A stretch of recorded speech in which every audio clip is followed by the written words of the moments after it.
Hey, my people who say there is no God. Northern elders now they don't dey kpokpo Nigerian government to say may they conduct referendum for those who are seeking for self-determination to go. Nigerians, this video go shock you. Let's go there. Pending issue of secession or self-determination is determined. We have observed that a lot of some parts of the country are seeking self-determination. Some are even going about it violently. And to avoid that, we chose to go the civil way, the democratic way. The case was fixed for today. No, we're not supporting Biafra per se. What we are doing is saving the country and saving ourselves and the future of the country. Because these people are becoming violent already. And most of the people engaged in this activity are below 50 years of age. So if we allow our leaders of today to go and leave us with these people, in this situation, there may be another bloodshed or civil war. That is what we want to avoid, which is why we come to the court, is for the court to interpret the situation. We are not supporting anybody. The court did not sit as the judge is indisposed. He's out on official assignment. Hence, the matter was adjourned to 20th day of January 2022. I think we have already filed originating summons, and it contains our argument, our point of view, and in the wisdom of the court, we believe if it's listening to the provisions of the African Charter, particularly Article 20 of the African Charter, provide a right of self-determination.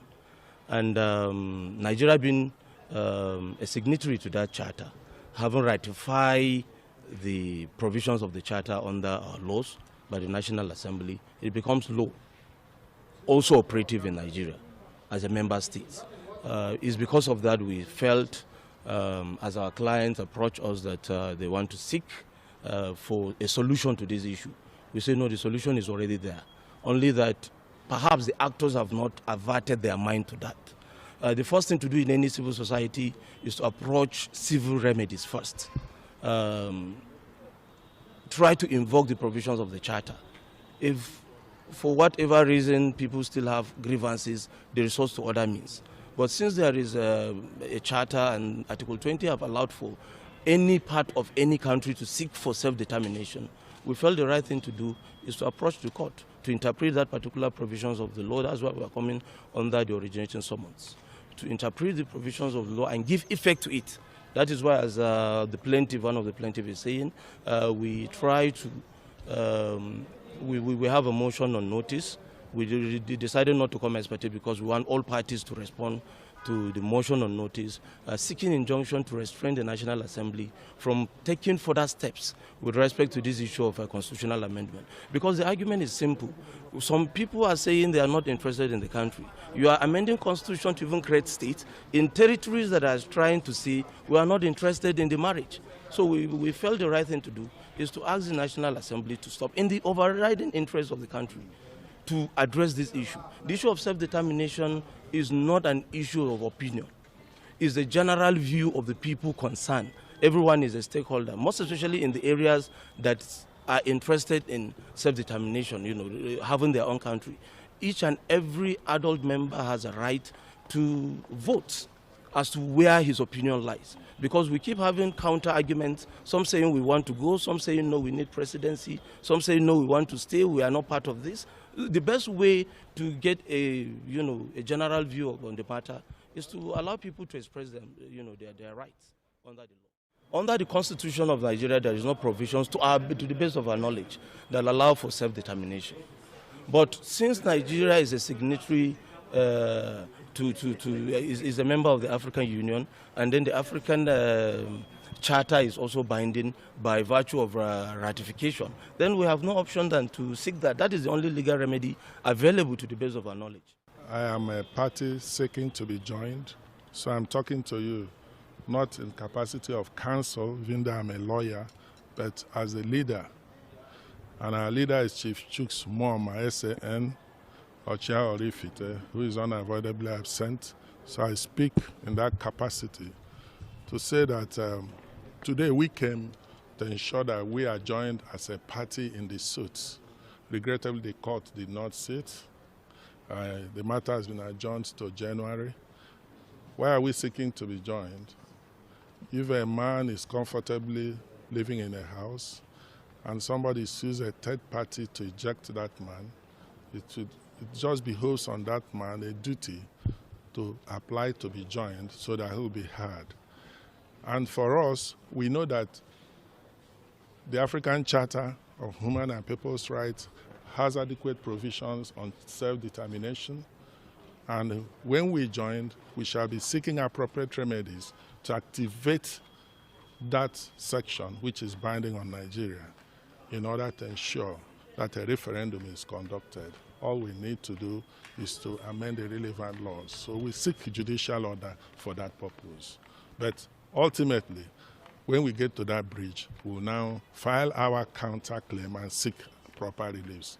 But what is important is that we cannot stand by and watch our fate being determined, because as Abiola said, you cannot shave a man's hair in his absence. We are not afraid of the remedies being sought by the Northern elders. In fact, it is very, very wonderful that they are the ones now filing this suit, asking the Igbos to exit.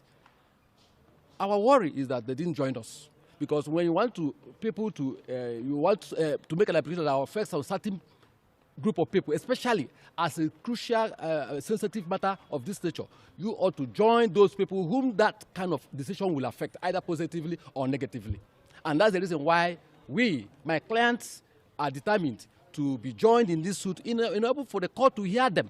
Because what these people are seeking for is capable of shaping the future of the generational people of the Southeast. That's number one. And number two, we have asked this question: why is the federal government afraid of referendum? Why is the federal government of Nigeria afraid of referendum? Referendum is not a call for war. Referendum is a call for peace. Peace. Let people determine where they want to be. When we are properly joined, we hope that the application we are asking for is a very harmless application, just to be joined. And we hope that the court will so do. And when that is done, and believe me, we will file the necessary things, our own, whatever we have in mind to bring on board. And let the government know that we are for peace. Thank God, the people who say we should opt out of this country are the Northern elders. And we are saying that the government should accede to that, to their request, especially referendum. Only maybe on certain amendments, which the Igbo lawyers can bring on board and make it very, very amenable for the federal government to achieve that aim. The Senate President is part of the suit.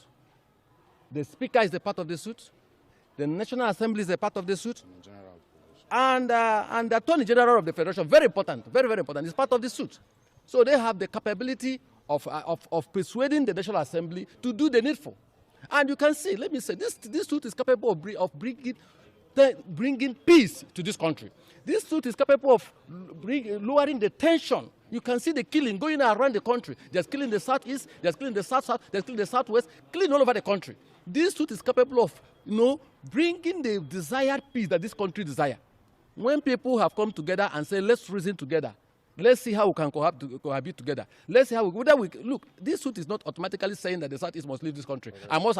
Let it be very, very important. It says that let it be determined. The referendum can go either way. Scotland did it, England did it in Scotland, and the Scotland voted yes, we want to be part of England, and today they are part of England. Referendum has been this country has even had referendum when the Southern Cameroon left this. It's a true referendum that they joined the other part of Cameroon. When the Adamawa people joined, it's part of left the Cameroon and joined this country. It's part of a referendum. So why is the federal government at this crucial moment afraid of referendum? The crucial moment in our nation's history. This nation has never bleeded as it is bleeding like this before. This nation is bleeding. And this suit, believe me, the federal government should be interested in this suit, because this suit is capable of bringing the desired peace we need. When the people now come together and say, we want to be part of Nigeria, we are voting, want to be part of this country, and it is in their heart, it gives them the legitimacy, it gives our constitution. So guys, as you can see, this is getting more interesting. Northern elders are now asking Nigerian courts to, conduct a referendum for the Biafrans, for those who want to leave Nigeria, for them to go. Don't you think God is great? God is working. You understand? If the same people who say Nigeria, nobody lives to nowhere, are now saying, oh, conduct referendum, let's see. Okay, so that means everything we actually work out well last. So my people, make a drop out for you. Kindly drop your comments below the comment section. Please don't forget to give us a thumbs up. Share this video, let it go viral. Let your friends understand what is happening today. Thank you. Bye for now. See you next in my next video.